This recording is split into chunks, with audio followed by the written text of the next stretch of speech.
Introdução ao estudo da doutrina espírita, parte 4. Se os fenômenos que nos ocupam fossem limitados ao movimento dos objetos, teriam ficado, como dissemos, no domínio das ciências físicas. Mas não foi assim. Cabia-lhes nos colocar sobre o caminho de fatos de uma ordem estranha.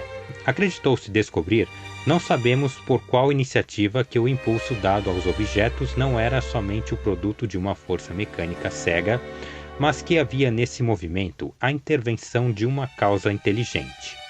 Este caminho, uma vez aberto, era um campo todo novo de observações, era o véu levantado sobre muitos mistérios.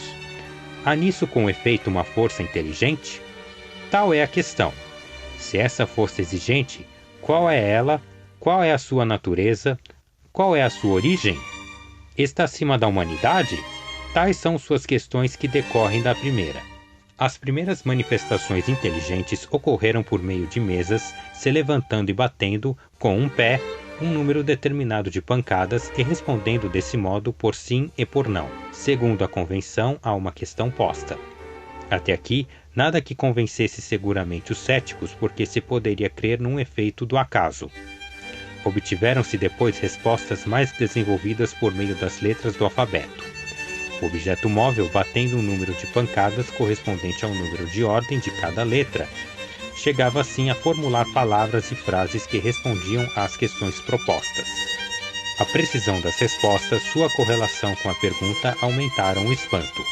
O ser misterioso que assim respondia, interrogado sobre a sua natureza, declarou que era um espírito ou gênio.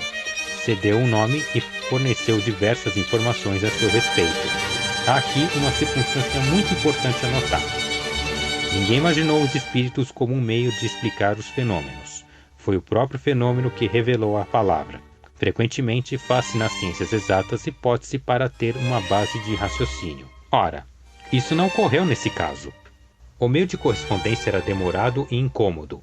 O espírito, e isso é ainda uma circunstância digna de nota, indicou um outro. É um desses seres invisíveis que dá o conselho de adaptar um lápis a um cesto ou a um outro objeto. Esse cesto, pousado sobre uma folha de papel, se pôs em movimento pela mesma força oculta que faz mover as mesas. Mas em lugar de um simples movimento regular, o lápis traça por ele mesmo caracteres formando palavras, frases e discursos inteiros de várias páginas, tratando das mais altas questões de filosofia, de moral, de metafísica, de psicologia, etc. E isso com tanta rapidez como se o fosse escrito com a mão. Esse conselho foi dado simultaneamente na América, na França e em diversos países.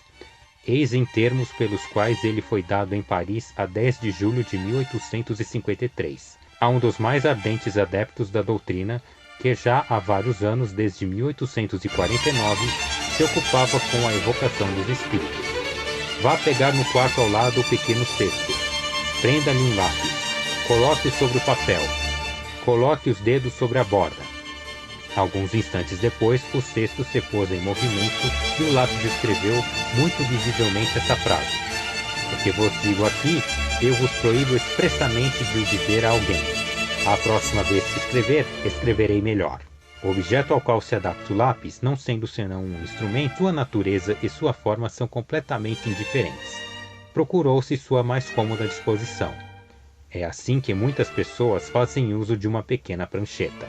O cesto ou a prancheta não pode ser posto em movimento senão sob a influência de certas pessoas dotadas, a esse respeito, de uma força especial e que são designadas com o nome de médiuns, quer dizer, meios ou intermediários entre os espíritos e os homens. As condições que dão essa força especial prendem-se às causas ao mesmo tempo físicas e morais, ainda imperfeitamente conhecidas porque são encontrados médiuns de todas as idades, de ambos os sexos e em todos os graus de desenvolvimento intelectual.